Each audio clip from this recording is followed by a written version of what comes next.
Welcome, guys, to How the Frack We Got Here, a show that takes the news and events of the week and try to make sense out of it all. I'm your host, the most Will Buchanan, and on this show, we simply are all about the facts. There are plenty of news stations out there that simply want to do anything short but inform you. Here at How the Frack We Got Here, that's all we believe in. We go up to the lefts, we go up to the rights, we go up to the middle of independence, we go after all sides because there's more than one side of a story to everything. And you need to know it all in order to actually formulate your own opinion. And that's what we try to do here at How the Frack We Got Here. Thanks for listening, and hold on. It's going to be fun. All right, guys. Today's date, February the 18th, 2023, and this is How the Frack We Got Here. I'm your host, most Will Buchanan on How the Frack We Got Here. We do take the events of the week and try to make sense of it all. Before I do get started, guys, let you know that even though we are a news podcast, we do try to watch our language, but sometimes words do fly. At the same time, there may be things that might be shown that might be too intense for younger viewers, so viewer discretion is advised. Aside from that, welcome. So, how do we start this? Well, there is no other way to start this except for the fact of the matter that I thought Tennessee, for the longest time, tried to participate in the Hold My Beer Championships. Yes, the bill for banning drag queen shows in Tennessee unfortunately did pass the Senate to a 26-6 vote, which makes it harder for those in that entertainment industry to actually have performances because of confused conservatives and religious repressed people. Yes, I said it. Just because drag queen shows, for some odd reason, conservatives think that are detrimental and harmful to today's youth, but at the same time, they are always caught with them same people as lovers, as children, as a love child. Let's just say children born out of wedlock. Let's just go with that. And a very big do as I say, but not as I do. Well, it's not just Tennessee that has learned that, yes, if we don't like something, we can create a bill and just sit there and say, no, blame children and say that's the reason why we did it. Kentucky is no different and following same said suit. For Uma Jules, performing in drag is an outlet for her creativity. She says doing this saved her life. I didn't have purpose, and drag brought purpose to my life. She sees it as a chance to create something beautiful. For me, drag is an art. Once a month, she performs here at Crossings, a gay bar in Lexington co-owned by Rebecca Richter. And we host quite a few of those here. But if some state lawmakers have their way, the curtain will close on their performances for the final time. It seems we're quite specifically aimed at diminishing the visibility of our community. The bill focuses on what it calls adult-oriented businesses, including places that host drag performances. Under the proposed law, bars like Crossings wouldn't be able to host drag shows because it is less than 1,000 feet from a park, a library, and a residence. Just one of those spots is enough under the law. It makes me very sad. Bill co-sponsor Lindsay Tishner told us over the phone that part of her concern stems from hearing about what she calls a family-friendly drag performance at a park in Owensboro that children attended. They're adult-oriented performances. There's no reason children need to be exposed to that. Jules says that people like Tishner should see a drag performance for themselves where they can see performers adapt to who is in the audience. Drag is just about the most unsexy thing I can think of doing. And if you are wanting to sexualize drag, I think that's on you and not on the performer. What do you say to people who might say that not all drag performances are sexualized? Well, I guess my question in turn would be, why do they feel a need to expose children to any of it? Richter says bars like theirs already don't allow people under 21 in. I think we have to put some standard around it. Otherwise, the door stays open. Jules says people can leave a show at any time and added the drag shows aren't the only place where kids could be exposed to obscenities. I think laws that limit creativity or seek to censor art don't have society's best interests at heart. In Lexington, Ricky Sayer. So a few things I want to point out here, because that's the excuse that they give. When I say excuse, the excuse is, well, why do they feel the need to expose children to that? It's not them. Drag queen shows, especially like Drag Queen Story Hour, that's usually done in libraries. Parents bring their children, number one, because reading is fundamental. Number two, I think more of a cultural aspect, that if you get children to see that there are different people out there other than them, you don't actually raise bigoted, xenophobe, thinking racism or any of that nature is a funny people. You know, like the girl just now, like the girl I talked about on Wednesday, the girls who spray painted themselves in blackface and said, "You're one of them now. You have privilege. You can say the N-word." Where do you think that's learned? Again, the same thing in Catholic. That was a Catholic school where they did that. I can go back forward and I can even go back, say, in the same state of Kentucky, where an RA had to deal with a drunk white girl who had no problem calling her the N-word and felt safe. Again, that behavior is learned. So what does that do with drag queen shows? Well, because the simple fact of the matter is, there are just some people out there who don't want to admit that they just don't like being comfortable. They're not comfortable with it. But you know why they can't say it? Because if they say it, then you're labeled. And we've seen what happens when you get labeled. You get canceled. You lose your job, especially if you did something stupid. But what can they do? They can't sit there and say, well, I don't like drag queen shows to make me uncomfortable, but let's use the kids. Let's just sit there and say, well, kids shouldn't be exposed to this or kids shouldn't be exposed to that. Really? I have a wonderful question for all those that feel that way. Do you let your child watch Tyler Perry movies? If the answer is yes, you're a hypocrite. Because if you watch Tyler Perry, even though Tyler Perry isn't dressed in drag, it's a man portraying himself as a woman in drag queen etiquette, if you will. And we know what happened? That man is damn near a billionaire. He gets Marvel Studios to pay him to use his movie sets. And you know he based that all off of? Him operating for the longest time in a dress in multiple shows, in multiple movies, and nobody batted an eye. But yet someone who has their own performances will cater to anybody. Like the drag performer said, when there's children in the audience, they adapt. I mean, the same thing, like a long time ago, I keep on bringing up Drag Queen Story Hour because that was the problem that a lot of key parents had. How dare this drag queen turn around and read to my child? No, you should be happy that someone is trying to help your child read, honestly. At the same time, I use this example. What if someone who was in goth, dressed up in goth material, I'm talking full on black, paint nails, tattoos everywhere, piercings everywhere, wanted to make sure that your child had an interest in reading? Would you still have a problem with it? I guarantee some people say yes. Well, why do they have to expose my child to that? Because you look at the person that's trying to help versus how they're trying to help your child. And again, with drag queens, they're not doing anything. I'm like, it's always over sexualization, which amazes me so. That why is it over sexualization? Oh, well, they're trying to expose my child to something. No, they're not. If anything, they're trying to help or entertain or make them laugh. But they're certainly not trying to turn them. That's the big difference. But as Tennessee, unfortunately, Middle Tennessee specifically, passed their law to make those types of performances mixed without kids. Again, if I was being petty and that bill that just got passed, which may get signed into law by Governor Lee, if I was petty, I would go to every Twin Peaks, every Hooters, every high school that has cheerleaders or has women dressing provocatively, and you know what I would say? They're committing felonies. But that's not the same. Yes, it is.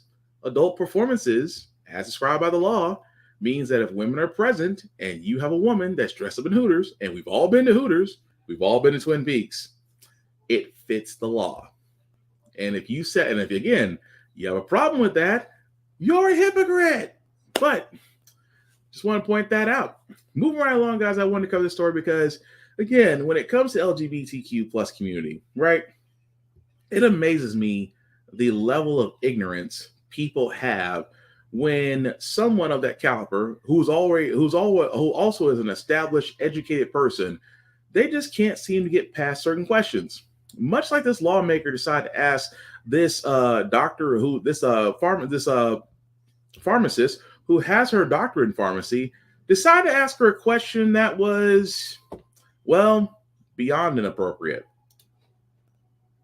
You said that you're a trans woman. I trans female, yes, ma'am, sir. Do you have a penis? Are you telling us that you're unfamiliar with the large body of medical evidence of the harm that has come upon people that have gone through these processes? I'm familiar with a large body of evidence that shows that providing good affirming care saves lives. Are you saying that you're unaware of the large body of medical evidence of the harm that has come upon these people in these processes that have been gone through? Are you unaware of that body of evidence? I will repeat what I just said. Are you unaware of that body of evidence? I will repeat what I just said. You said that you're a trans woman. I trans female, yes, ma'am, sir. Do you have a penis?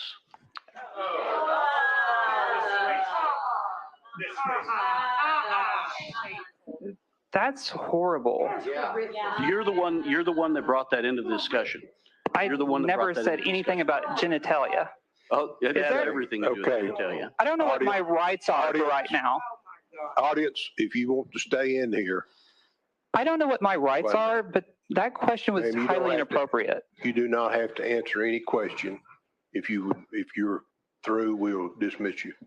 Well, I'm not through with questions, but I'm not going to answer that question. That's highly inappropriate. Again, you can say that, and that's your right. So.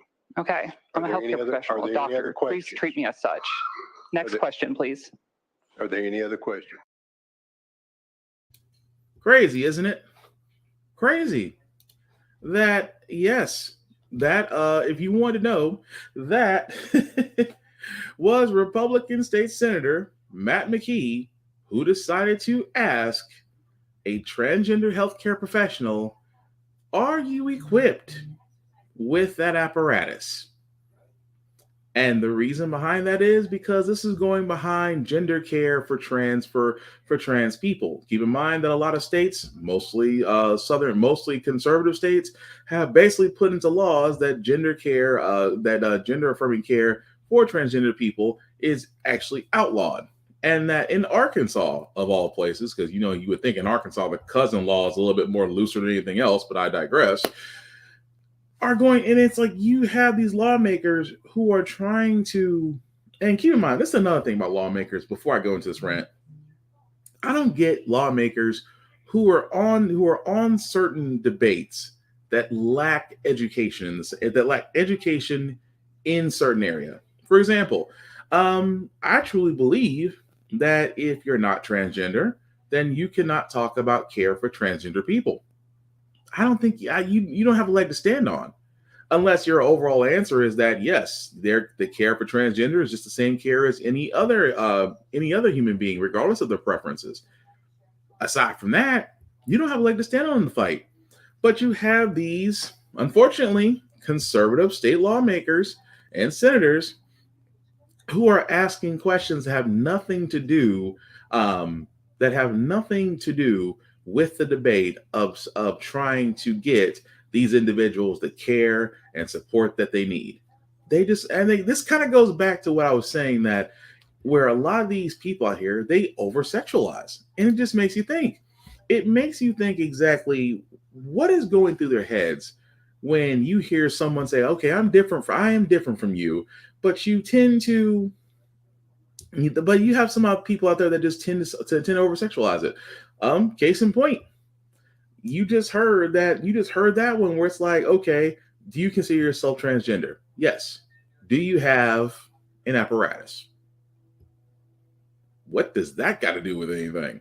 Oh, it has to, and it's just the brazen, the unmitigated gall that he had. Oh, it has everything to do with it. Have you not seen the amount of evidence that gender affirming care has harmed individuals?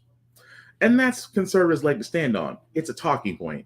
There is no evidence out there. Just like there's no evidence out there of transgenders, of people using transgender labels to go into places where they can cause harm. There's no evidence of that. It's a talking point. It's a talking point to take away from the fact that there's people out there that will use the law to force people to live the way they want them to live, instead of ensuring that everybody can live the way they want to. That's the whole point. And again, I feel bad because what's amazing? That out of all the responses out of that entire room, inside of that room, debate room, all you heard was the same person says, "Look, if you could not contain your outburst, we're gonna ask you to leave." Wait. So you're not gonna get on the state senator who decided to ask a disrespectful, repulsive question, but you're gonna go after the galley because the galley was like, is he serious right now? Because that's how they are. It's not the fact of if I was in that room and I'm a lawmaker, I was there to say, what the frack does that got to do with anything? What's like you? It's almost like it's like a deep perversion. It is like a deep perversion on their side. Like they have to know. Well, if you're transgender, or are you equipped down there? It's disgusting. It's horrifying. And he's elected. And he's not the only one. There are a lot more out there of him. And that is effing scary, especially if you're transgender, which I keep on saying, guys, get involved. Get involved, not at the federal level, but also the local and state levels as well, because if you don't, more of them will be in a position to make some of you guys' lives very freaking difficult. That's all I'm saying. But moving right along, I wanted to cover this story as well. Remember Governor Rick Scott, the same guy that that Dark Brandon, otherwise known as our President Joe Biden, pointed him out, saying that he's revising the plans to sunset Medicare and Social Security. Well, even though Republicans denied it, and Dark Brandon was like, I have your actual plan. Feel free to come reach out to me. Well, with all that being said, GOP Senator Rick Scott has came out and said, yeah, we're going to change the plans to where we're going to exempt Medicare and Social Security from sunset. Because as I said before, guys, Republicans love this. They love to destroy something to the point to where it no longer works. Republicans want to cut funding and keep cutting the budgets and keep cutting things out because you know why? There's money in privatization. They tried to go after the Postal Service when the Postal Service was bleeding money, but they kept pulling funding from it, and they tried to privatize it until eventually they had to give funding for the post office because the post office is a vital part of the U.S. right next to FedEx and UPS and everything else that delivers mail. Even Amazon uses the United States Postal Service. So again, it is a vital, long-time service that was needed. Republicans try to choke it until they try to privatize it. You know what they're coming for next? Education.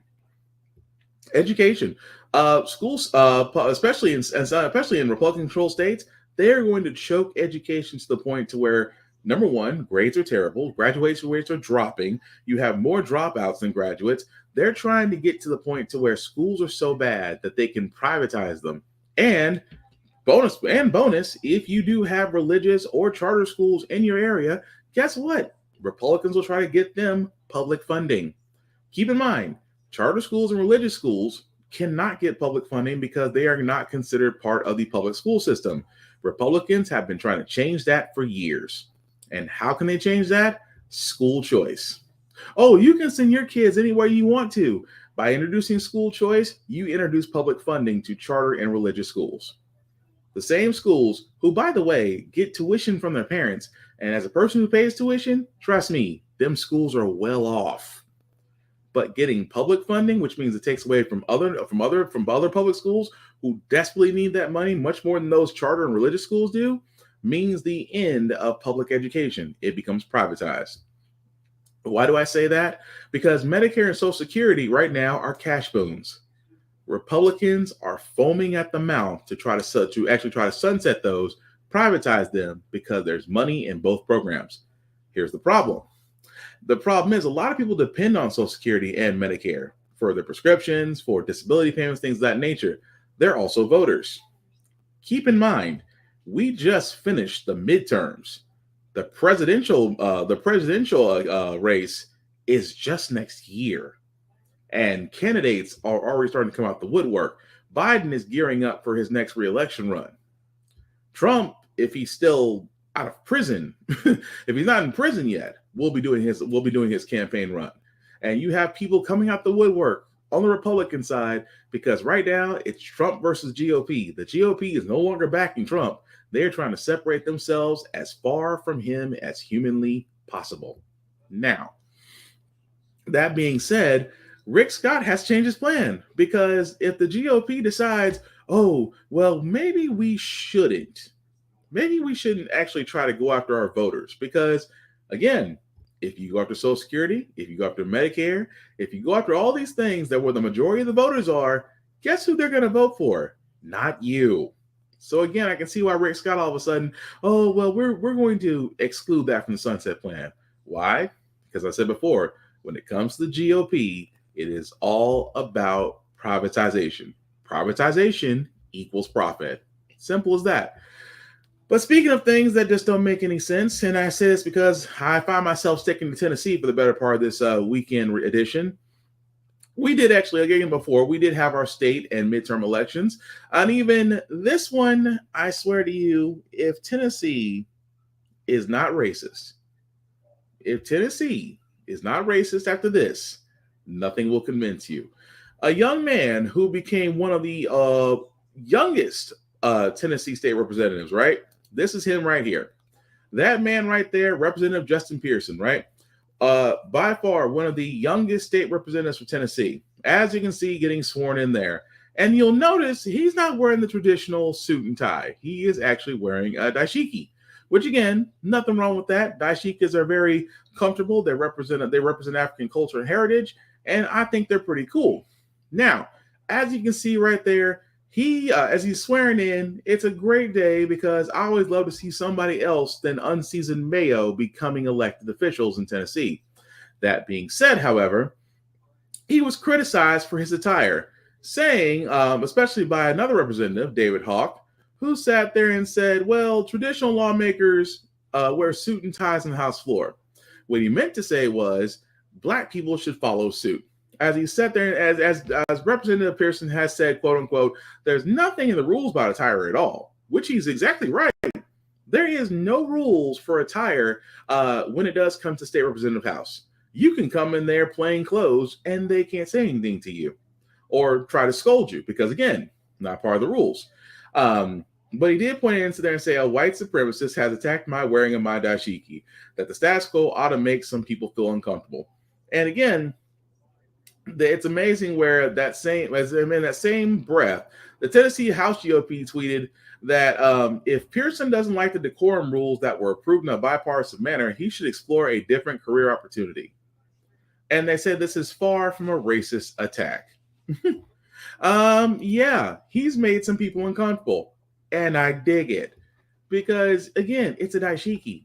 It's no different than a sheik wearing the head wrap. I forgot what it's called. I apologize. No different than a Muslim wearing their garb. Again, nothing wrong with that because it's clothing. They want to represent themselves. The unseasoned mayo could learn a lesson from that. That's all I'm saying. But wanted to give that man a shout out. Welcome to the Tennessee floor. Good luck, because there's a lot of idiots in the state representative house. Moving right along, though, guys. Before we get to our next story, things that you should know about, you should be concerned. For a lot of people that may or may not remember the Consumer Financial Protection Bureau, keep in mind it was put in there after the meltdown of 2008, where we had predatory lending on mortgages, student loans, credit cards, things of that nature, banks running amok. But under President Obama's administration, the Consumer Financial Protection Bureau was put in place to basically be a advocate for you when dealing with things of credit. Same reason why you were able to get your credit report, because they forced the big three, Equifax, Experian, and TransUnion, to be able to give you your credit report on a yearly basis for free, and you are able to dispute that, even though disputes are a pain in the ass, but still, you can still do it.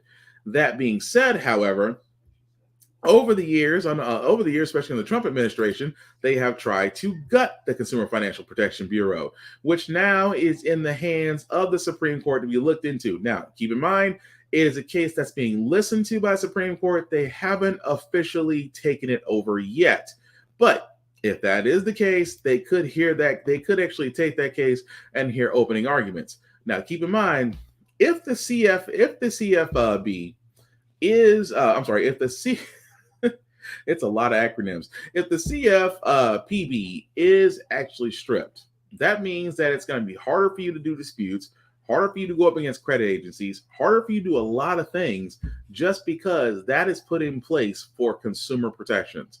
And again, there are people out there, conservatives, that actually want to see it gone because of their counterparts that give them money. And because their counterparts give them money, they don't like the CFP. Like most credit card companies hate Consumer Financial Protection Bureau. Stock market hates the hates the CFPB. Student loans, especially because again, student loans still haven't changed. That you can still the stuff that you sign at 18 years old just to go to college, and you're 18. What do you know? Not all 18 years know about finance. So that's predatory lending off the bat, and they're trying to stop it. But again, if the Supreme Court does take it and does rule against CFPB, it could be Roe versus Wade, except financially for all Americans, and that could hurt us, especially in times of inflation. But we'll keep up with that story as it comes along. This next story, unfortunately, is going to be a little rough, a little graphic, because we have had another police shooting of an unarmed black man in Louisiana. And before I get started, guys, the video in itself is graphic, so viewer discretion is advised. They took several days before releasing this video, but you have a community asking so many questions about the video you're about to see. And I have to warn everyone, it is tough to watch and even tough to listen to because you can hear the officer crying after the shot is fired. The entire incident took less than 2 minutes. 2 officers arrive at the home of Alonzo Bagley just before 11 p.m. in response to a 911 call. His wife made complaints he was threatening her and her daughter. Hey, what's your name? Alonzo. Hey, can you step out for me? No. What you need? My dog. I got dog. No, come on in, sir. You disturbing the peace. The people next door over there. Let me put my dog in. Sit down. Let me put my dog. Sit down. That's right. Let her. Hey, come here. Come here. Put my dog up. She can put the dog up. The first officer follows Bagley down the hallway after he says he's going to put his dogs away as his wife continues to yell in the background. Hey! The officer realizes Bagley is heading out the door of a balcony and sees him jump from the second floor to the ground below. He then turns back to run through and out of the apartment downstairs to chase after Bagley. Once outside, you hear one officer yell to the other. He went that way, Todd. About 5 seconds later, you hear a single gunshot. It's been 1 minute and 25 seconds since officers first knocked on the door. No. Dispatch, send EMS right now. Shots fired. Shots fired. For the next 2 minutes, you hear the officers distraught and pleading with Bagley to keep breathing and see the 2 officers administer CPR. No. Tyler, you're good.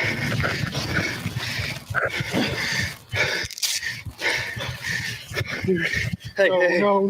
Hey, come on. Come on. No. Come on. No, man. No.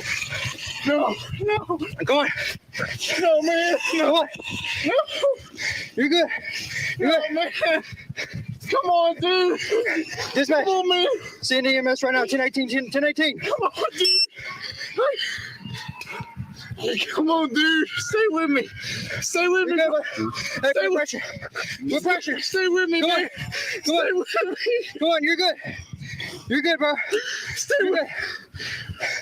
Hey, you're good. Hey, keep breathing. Keep breathing. Keep breathing. Stay with me, man. Stay with me. Breathing. Hey, you're good, man. Keep breathing. Keep breathing, dude. Keep breathing. Keep breathing. Keep breathing. Fuck, dude. Alex, hey, go to the front of the building. Go to the front of the building. Wave them down. Wave them down with your flashlight. Come on. Run. Hey, dude. Hey, you're gonna be all right. You're gonna be all right. Look at me. Hey, look at me. Look at me. Look at me. Look at me. Look at me. Hey, wake up. Wake up. Look at me! Look at me! Hey! Respond! Come on! Come on! Come on! Wake up! Respond! But he doesn't wake up. Bagley's later pronounced dead at a local hospital. Alexander Tyler, the officer who fired that shot, was arrested today on a charge of negligent homicide. His lawyer says he hopes the body cam footage is thoroughly reviewed for the facts and evidence. Officers are always faced on a day-to-day basis with dangerous situations like that, and at times where they have to make split-second decisions where they're in a potential life-threatening situation. The mere fact that an argument is being made by the investigator in court that he was unarmed does not necessarily mean he's not a threat to the officer. Bagley's brother, who also viewed the video today, said it wasn't an easy thing to watch. It took me back to being a little brother watching my older brother take his last breath. And so let's just call it what it is. I have to ask that question. Why did he fire? I mean, yes, there was a call that was put in about disturbing the peace. Yes, he did go out the back door and jump the balcony and run. Yes, he did all of those things. But the question remains, what did he do for the officer to fire a kill shot? He was unarmed. So again, that's the reason why that officer is being charged with negligent homicide, because he has to explain why he fired. But I can only imagine the words he feared for his life are going to come along the line somewhere. But this is the thing when it comes to police. This is the reason why people of color, us, are always going to sit there and be leery of law enforcement, because they really, for the longest part, kind of got a green light to shoot us. Because this is the reason why I say about body cam, and I have a theory about body cam footage. Number one, if it's released almost immediately, officers found no fault of their own. If anything, it validates them. When the body cam footage is delayed, might be a problem on the officer side they don't want the public to know, because it's like George Floyd all over again, because they're afraid that public opinion will be swayed already and that cop may not have a chance of defending himself, which in this case, this officer is going to have a hard time defending himself, because we all have to ask that question. Why did you shoot? Why did you shoot an armed black man? How much of a threat was he truly to you if he did not have a weapon on him? That is the $35,000 question. That's all I'm saying. But we will follow that story as it goes along, because again, it's a long list. It's a long list that unfortunately just keeps getting longer of officers killing black men and women, and accountability just doesn't seem to add up anywhere. That's why police reform is needed. But speaking of things that just might involve police, we did talk about this story also during the week of residents in Ohio, especially East Palestine, especially with the derailment of trains that involved hazardous chemicals that had to be burned in order to take care of the mess. However, that you had damaged soil, pets, animal, livestock were all affected by it. And so they decided they want to go have a town hall. Guess who didn't show up?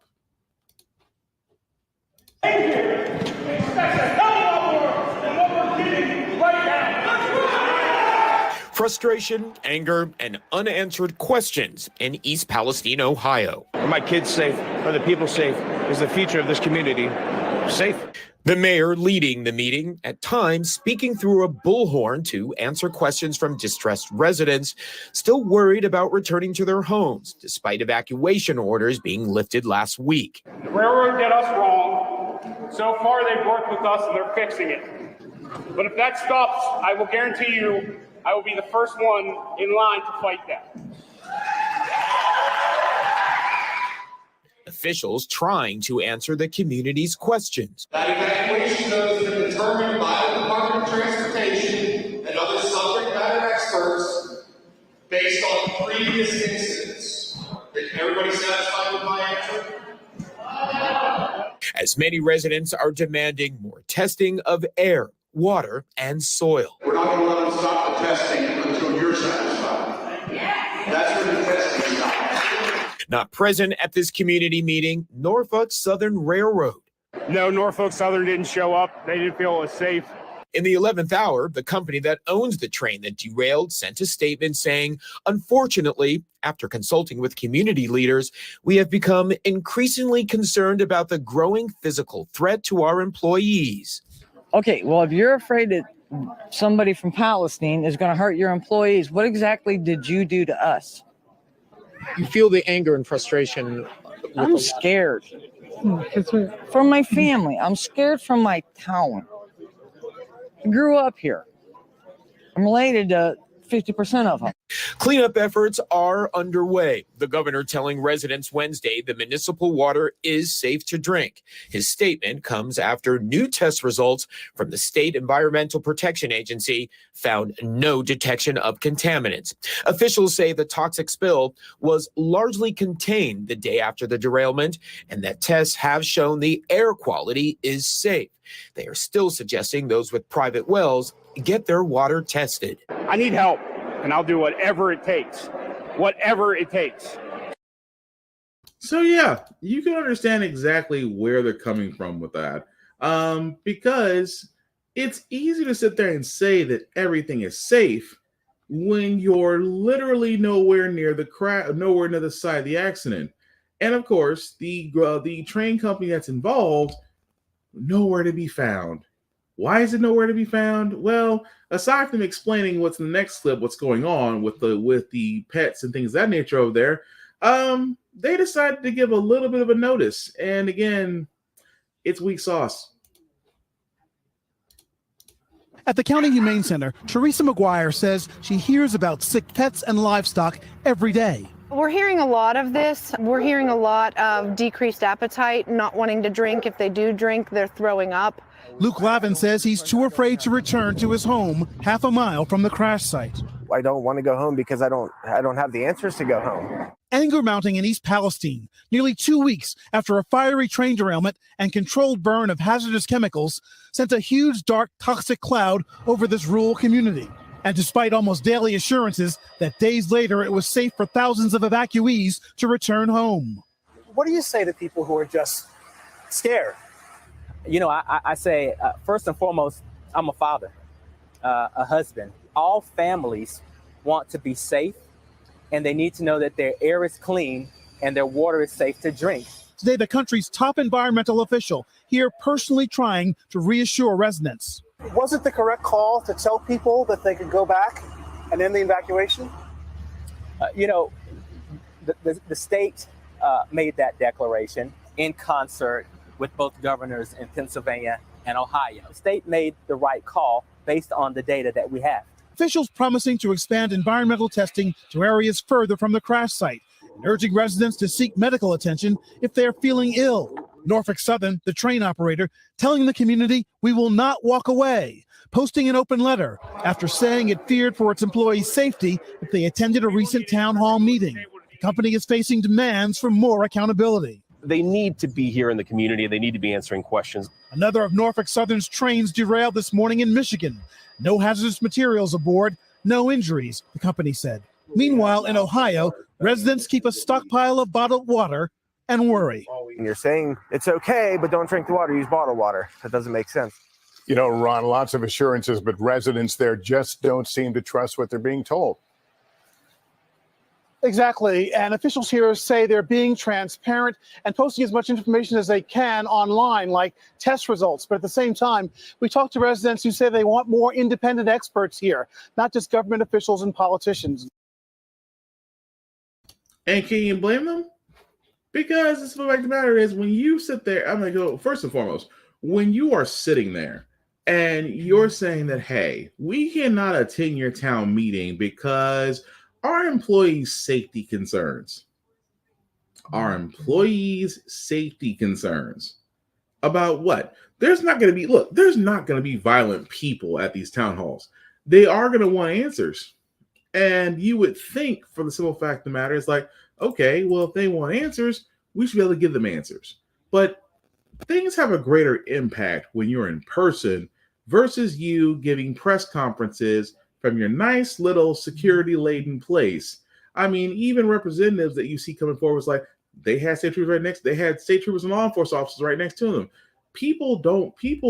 Civilians, when their homes are damaged or there's threat or threat of life or loss of life there, they're not going to lash out. I mean, they want answers. I mean, Flint, Michigan was water was being poisoned for years, decades. I didn't see anybody from that group when ready to take out most of Michigan's legislature. I didn't see pitchforks. I didn't see white khakis. I didn't see torches. They wanted answers. And answers work best when the people responsible are there. But yes, independent studies should be given because the same corporation that was too cheap to put the right type of brakes on these trains as it once was regulated, and these are the same people that are telling you that your water is safe, your air is safe. No, I want independent studies done, not from you. Because right now, this is you doing damage crisis mode and trying to put a spin on everything. So no, I don't blame those residents for wanting to get answers. I blame the corporations who actually lack the cojones to actually show up and say, yes, this was our fault. Yes, we're trying to do everything we can. Yes, we're going to pay back damages. That's what they really should have said. We're going to pay back damages for things that happen to your home, for loss of work, things of that nature. If you have health ailments, we'll take care of that. Oh, and don't expect the government to put their feet to the fire because, again, the government sent their EPA team to support the local government there. But that's going to be the extent of what they can do because, unfortunately, East Palestine, Ohio is not Ukraine. Just saying. But moving right along, guys, we did want to cover the story because I've always talked about Fox News. I've always said that Fox News is not a real news station. Fox News is a conservative pillow wet dream for a lot of people that just want to hear their talking points inside the smallest echo chamber in all of media. Unfortunately, there may be some comeuppance thanks to a wonderful lawsuit held by Dominion Voting Systems since the beginning of Trump's tenure. And it looks like now those chickens may be coming home to roost. Some of the biggest stars and top executives at Fox News were privately making fun of former President Trump's claims about election fraud, even as the network was allowing those lies to be promoted on air. That is according to damning messages in a new court filing that was out yesterday. The messages are included in Dominion's $1.6 billion defamation lawsuit against Fox News.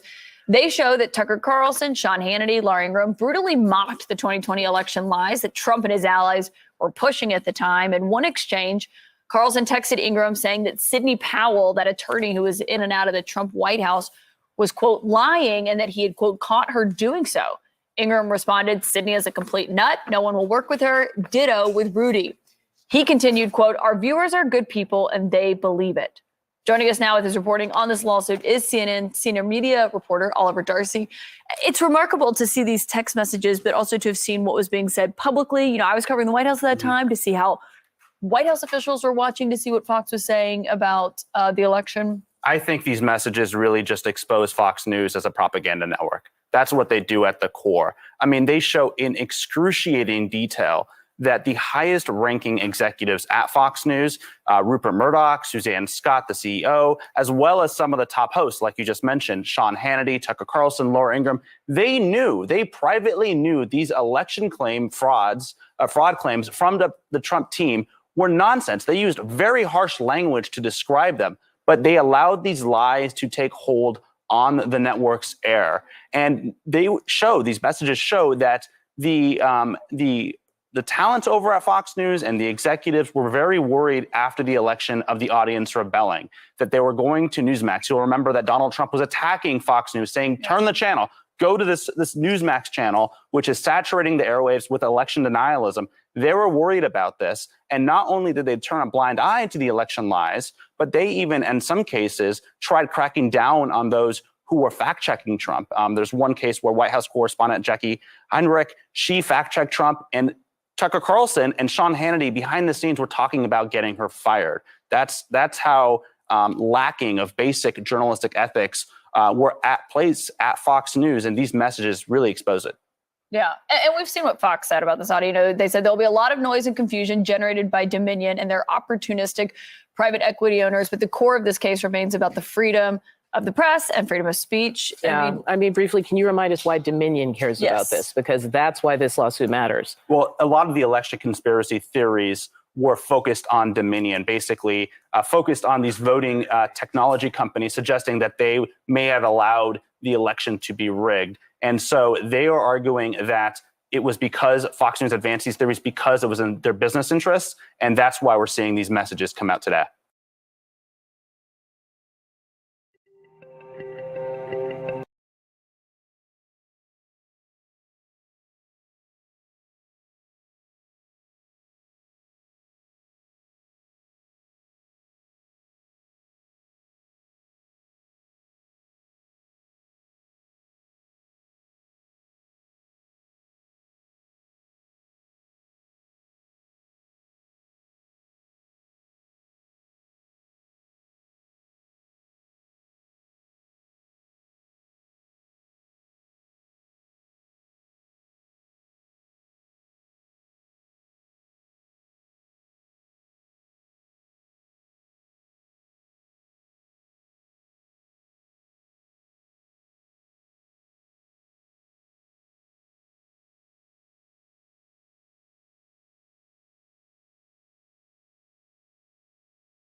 I just realized I was muted the entire time. I apologize. So let me recap.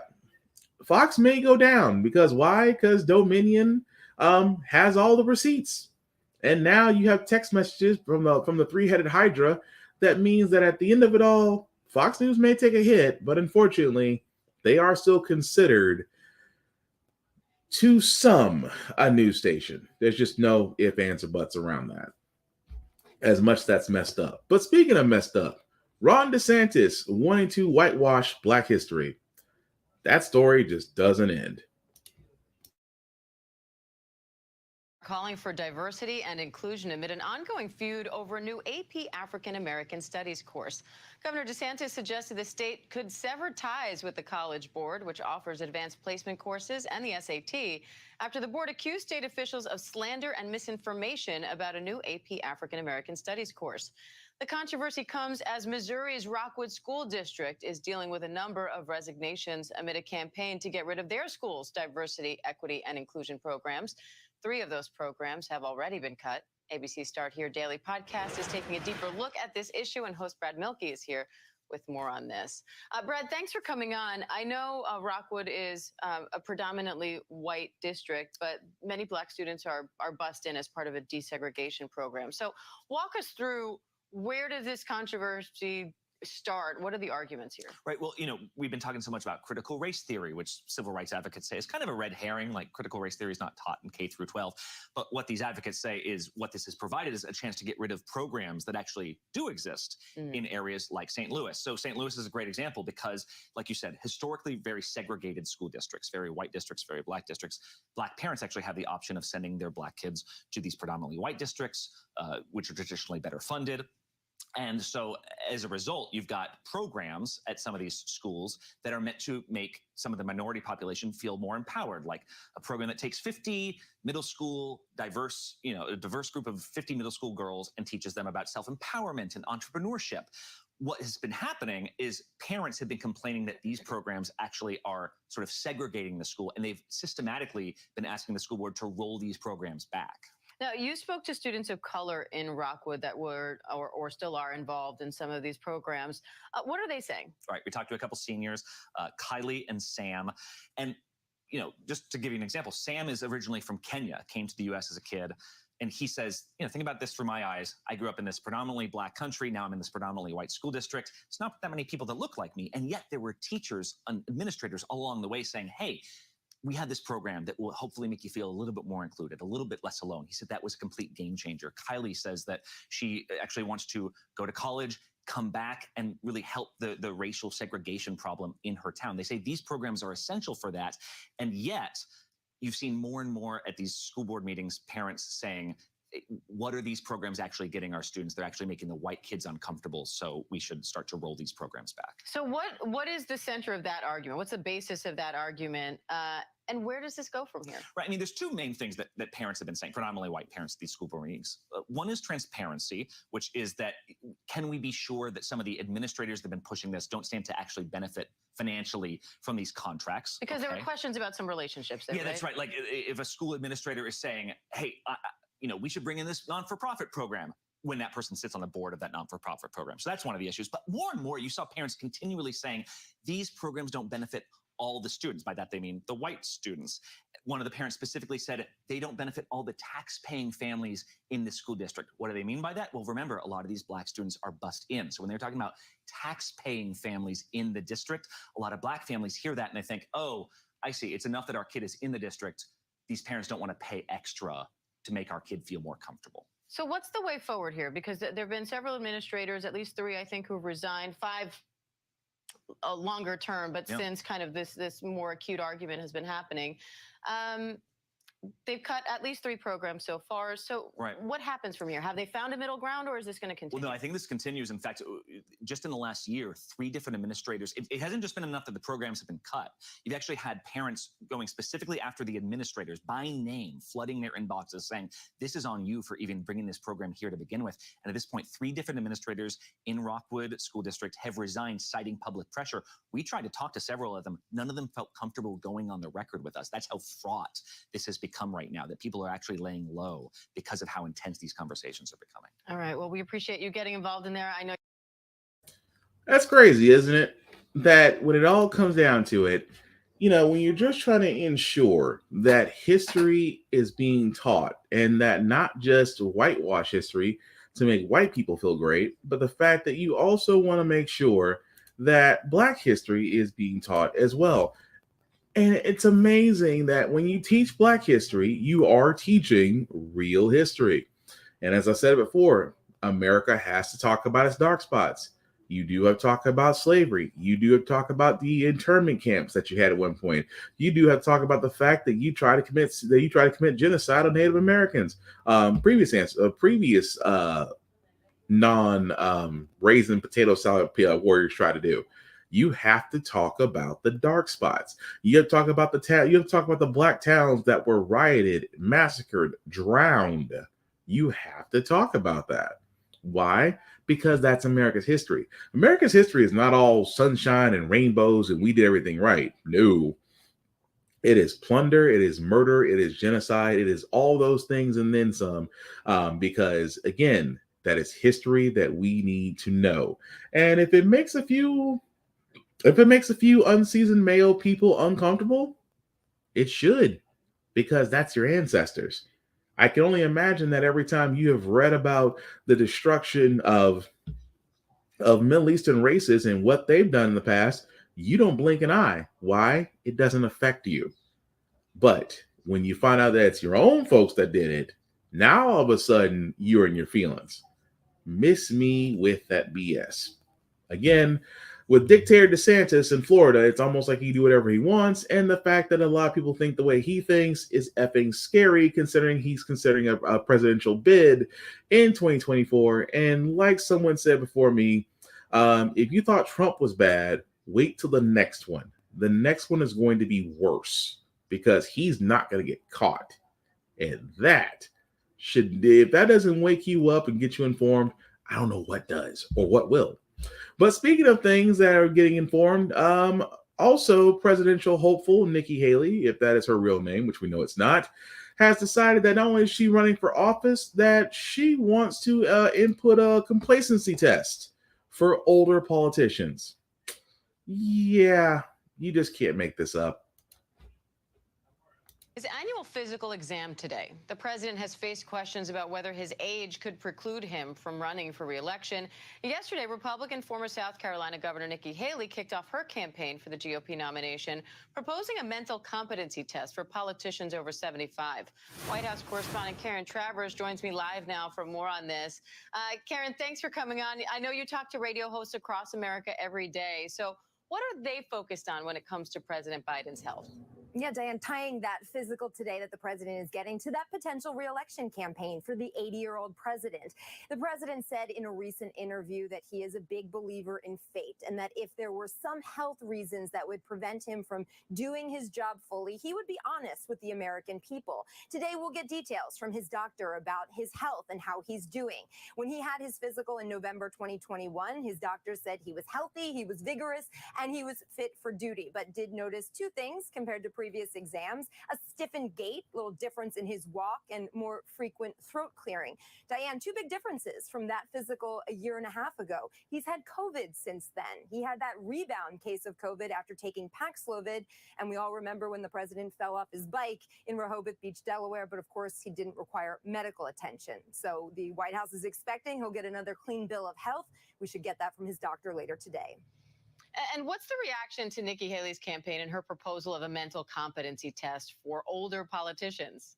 You know, the White House does not want to talk about politics, and the press secretary Karine Jean-Pierre defers all questions about any potential campaign, but they'll say this is a president who shows how competent he is out there when he does events, that he does multiple events a day, that he is healthy, he is vigorous, and that he demonstrates his ability to do the job by doing the job. Meanwhile, we're also now learning that the FBI recently searched 2 locations at the University of Delaware. Okay. So it's amazing that Nikki Haley decided that of all times, yes, politicians over 75 should take a complacency test. I got one better. How about every politician take a complacency test?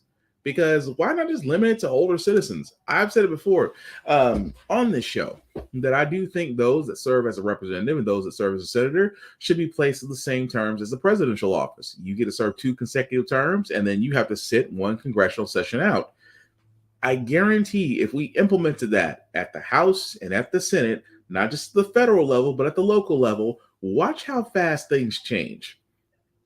But at the same time, let's introduce a complacency test. Because if you haven't noticed, you don't need anything to be a politician. You just have to be on the ballot, get yourself on the ballot, which means getting enough signatures in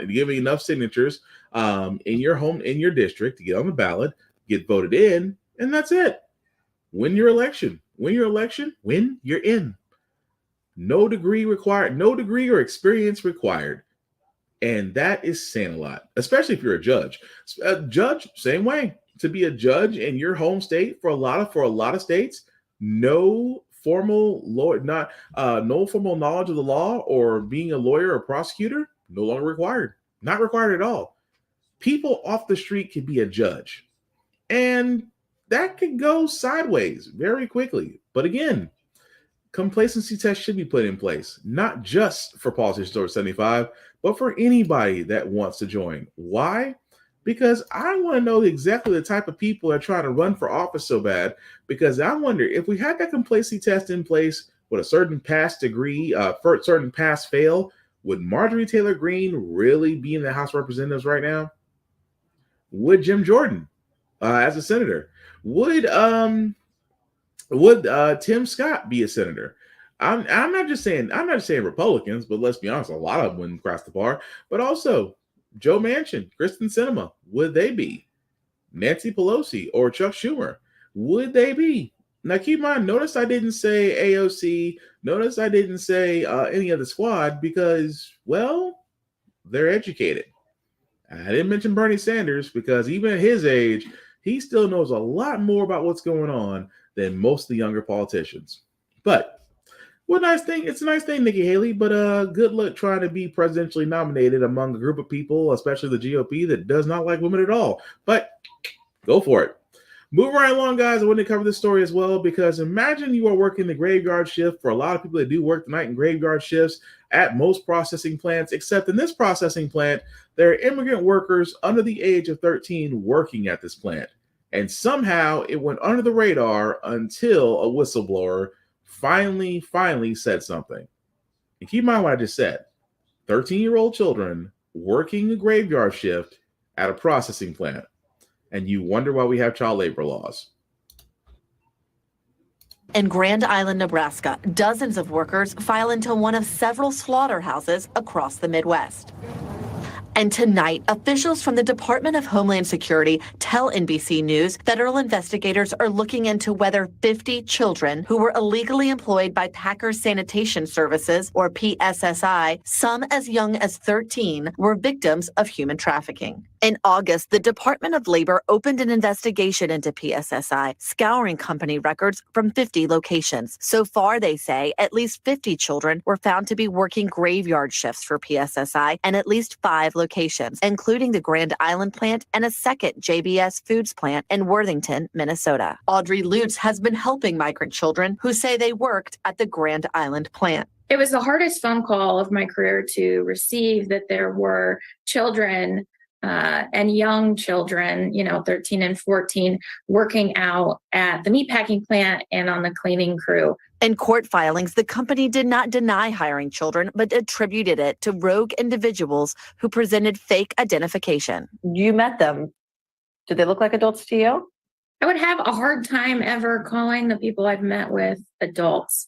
They certainly look, especially the youngest middle schoolers, no way to pass as an adult. PSSI's 17,000 employees clean the largest meat processing plants in America for household brands at 700 sites across the country. Former employees we spoke to said it's a dangerous working environment. But be prepared to undergo extreme temperature changes from hot to cold, withstand wetness and humidity, and work around chemicals. Lutz says she thinks the children may have been part of a trafficking scheme that led them to work at a slaughterhouse in her town of just over 50,000 people. There's too many coincidences with these children to think that this wasn't some kind of plot entertained by a trafficker, a coyote, a smuggler, or potentially even somebody who worked for PSSI. A spokeswoman for PSSI says investigators from Homeland Security Investigations have not contacted the company and said in a statement, "We have always taken rigorous steps to comply with the law, including use of the government's E-Verify system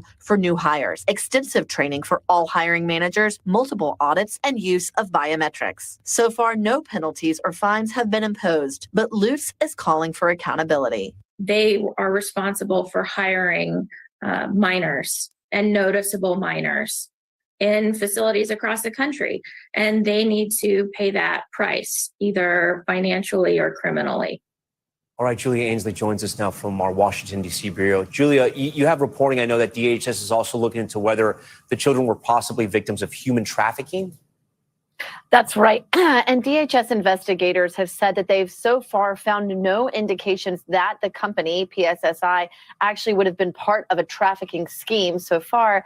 But they are looking at who may have profited off of this, who might have supplied them with fraudulent documents or have given them housing as part of what could be a human trafficking scheme. So some of the kids you mentioned were as young as 13. How did authorities figure out that there were children possibly working at these plants? Well, it actually goes back to 2016. There was a police report from that time where teachers were reporting a young girl who was in class with burns, and they're also because of the chemicals that they were using to clean. And it was found to be overnight from her PSSI job. This is back in 2016. At the time, local police investigated her parents, but PSSI was never a defendant in that. Says a lot, doesn't it? And again, this is why I sit there and say the entire time, it is amazing that, we're seeing more cases of human trafficking, but at the same time, it is very small where they're looking. They're looking at places like laundry rooms, pizza places, but meat processing plants in areas to where 13-year-olds are passing by as somehow get through E-Verify and somehow get hired on and working graveyard shifts. yeah, I can see why human trafficking would be a thing, because it just all sounds off. And of course, we expect corporate to sit there and say, well, Homeland Security hasn't contacted us. Yeah, that usually means that you're about to be visited by the Attorney General's office for criminal charges. Because, again, with child labor laws in place, and I guess it goes out, even though it doesn't need to be said, but we have to say it anyway. 13-year-olds shouldn't be working graveyard shifts, whether illegal or not, just because of the laws we have in this country. But we will follow that story as it goes along, just because, again, there's a lot of smoke here. It just depends on what happens next. But we're going to move on to our feel-good segment, because usually how the Frack we got here, we do cover a lot of things that are doom and gloom. Kind of makes you lose your faith in humanity, but hey, it's the weekend. Hopefully you're nice and bundled up where you are, because Mother Nature is going through some things. So hopefully you're remaining safe. But we do want to leave you guys out some good vibes. Definitely on a smooth note to go out to this weekend. And I think the next story will definitely do that, by a famous TikToker who has found out, who tries to, do his best to promote food and to bring people to businesses that could surely use it. Prize for a beloved local bakery owner. Our Will Reed is outside her shop in Brooklyn with TikTok sensation Keith Lee. Keith uses his TikTok, which has nearly 10 million followers, to highlight small businesses. And here's a look. I'm in New York. I got a chopped cheese, a bacon, egg, and cheese, and a bunch of snacks I've never tried before. My wife is personally convinced this is the best local spot here in Vegas. Let's try it and rate it 1 to 10. Yesterday afternoon, I got an email. The email read, I'm an employee at Frankison's Pizzeria. It's really slow. We really can't afford rent, and we would love for you to come and try the food. I got it. Let's try it. Garlic knots, off rib. These look amazing. Boy. Mm-hmm. Since the Frankincense news, I haven't been able to get to them through the phone. I see why. I just pulled up. I see why. The door is all the way up here. The line goes all the way back there. This is crazy. How many saw this man on TikTok? Wow. Oh, Wow. that's amazing. That The is. power of TikTok and the power of Keith. And Keith and Will, they are ready for our big surprise. Hey, Will. Hey, yes, we are, Michael. Good morning. We are in Brooklyn, New York. We are outside the bakery on the bakery on Bergen. Hot start there, Keith. Yeah. Speaking of hot, it's cold outside. We're going to go inside, get some warm cookies, and surprise a deserving business owner. But first, why did this small business stand out to you out of all the ones that you visit? I heard about this from another influencer, and I'm so happy I did because I went and tried it, and it was delicious. All right, well, I want to get in on the fun, and we're going to go surprise Kim right now. So come with me. It is time for a television surprise, which is my favorite kind of surprise.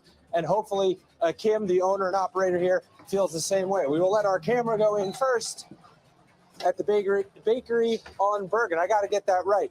Now, is a Kim van here? Is that a Kim? Yes. Hi, my name is Will Reeve. I'm going to need you to come can you come around here? All right, great. So this is a Kim, and this is a wonderful bakery. It smells so good. Hi, it's nice to meet you. You are live on television right now. Just so you know, you look wonderful. I love your hat. It's fabulous. You are so much more than just delicious desserts. Come on in here, Keith. You're part of this too. Good to see you again. You know this guy. So now you understand what's going on. Okay. All right. Yes, you're just going to be along for the ride. Yes, hi. You're going to be along for the ride here. But first, we just want to show America how special you are and how much you and your bakery mean to the people that you serve. Let's take a look. Hi, it's Kim from the Bakery on Bergen with our newest flavor. A Kim Vam started her business, the Bakery on Bergen, 8 years ago in the heart of Brooklyn, determined to invest back into her neighborhood. My mom really took leadership into her own hands, and she created a space that was for community. Designing a sweet escape from the ordinary, a place where she can serve up a hot tray of cookies and a spoonful of knowledge. She's taken her extraordinary math skills and set up this additional kind of framework within the Bakery on Bergen, where she works as a student coach. We're all fired up here at the Bakery on Bergen. A Kim making giving back her mission, serving as a role model to kids in her community. I think more people need to see women of color, single women, mothers that are doing things that are unique to themselves, inspiring people. Creating an empowering space with one key ingredient: love. My mom is fierce. She's inspiring. She always believed in us. When folks tell me I can't do something, I still go out and do it and accomplish it because that's how I was raised. All right. So You guys make me cry, and I don't cry. we love I'm not it. a crier. No, we love. Bring out the tears. Okay. How does it feel to see all those people who love you and love your bakery say such great things about what you mean? Oh my gosh, it feels so good. Those are some dear to my heart people. You are funny. This is your son, by the way. Yeah. I was like, what is going on? Like, what is he doing? And then the guy with the thing, I was like, what is he doing? It's all wonderful. Oh and my here's your old pal Keith. He is going to my post God. that video. I was so nervous. I was like, wait, and then I was like, okay, well, maybe because he thought you did say I gave good customer service. Amazing. I was like, well, maybe he's not going to be mean to me. And so instead of like not doing something mean, he's just not going to post it. So he is going to post that video later today, and we have more surprises in store. But first, Keith, thank you for being here. Thank you for showcasing this place.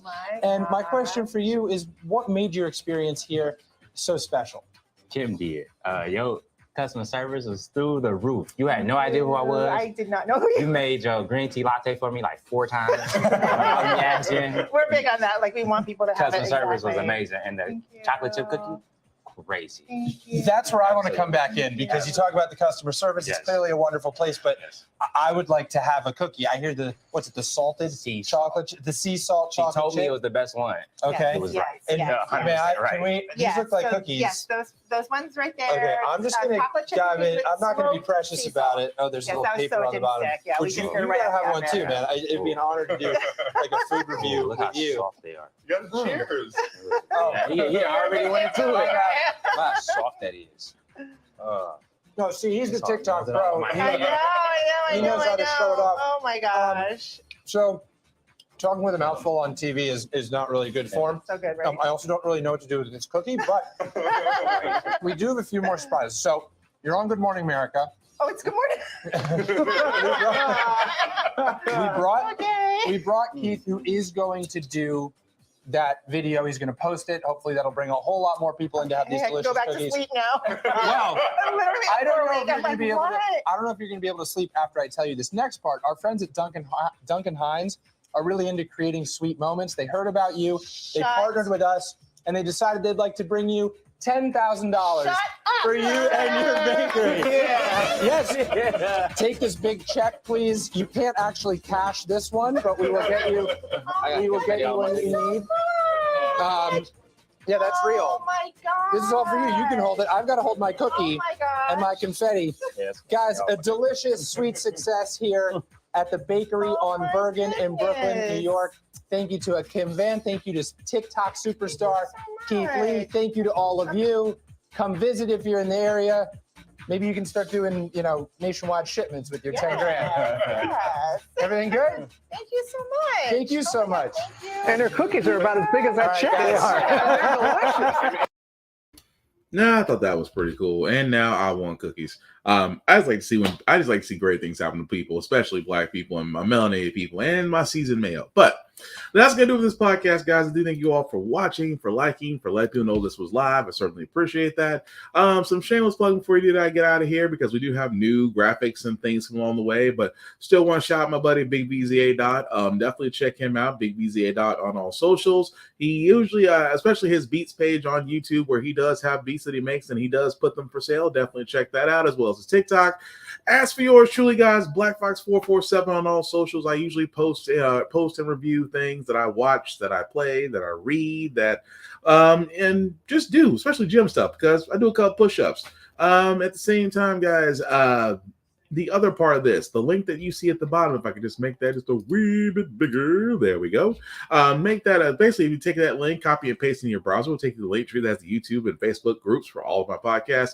How the Frack We Got Here, Get Bit, and of course the Offense Podcast. Definitely like, share, subscribe, let people know what you think about it. Let me know what you think about it, whether you liked it or not. I still want to know. Beyond that, guys, again, if you are going to be traveling, and I do say traveling because a lot of people are still traveling, please be aware. Wear a mask if need be or if it's required. If you are sick, please stay at home because we are still in the middle of a pandemic. There's still cases, even though it's not said a lot these days, there's still cases of COVID. There's still cases of Corona, RSV, and SSV still in the air. When you protect yourself, you protect others, and that's how we're going to get through this pandemic. Also, at the same time, guys, I want to encourage people. By that, I want to simply say like this: there is no competition. You are, you are in your own lane with your own goals, with your own progress. You should not be looking at others to see exactly where you measure up because everybody is different. If we were all the same, we would all win and we would all lose at the same time. So keep pushing, keep grinding. I am rooting for you. I am rooting for you. I am your biggest cheerleader. The only thing stopping you is you. As soon as you understand the competition in the mirror, everything else is understood. But I'm rooting for you. The last thing I'll say about how the Frack we got here, guys, is all about staying informed. We are not trying to reinvent the wheel. We are simply giving you all the information, allow you to make up your own mind, but provide a logical perspective that goes along with it. We do a lot better as a society once we're informed. We're progressive. We move forward. We try to right the wrongs of our past by making decisions now that we should have done back then. Like electing our first Black woman Supreme Court, electing our first Black woman Federal Board of Governors, electing our first Black 4-star military general. All great things. However, when we don't learn from history, we are doomed to repeat it. That's why we keep asking ourselves, why does everything go about our paycheck? Why are we electing the different politicians, sometimes the same politicians? But why are we electing different politicians, but still the same old game in Congress? And most importantly, how the frack we got here. Thank you all for watching, guys. Take care of yourselves and each other. We will all get through this. Peace.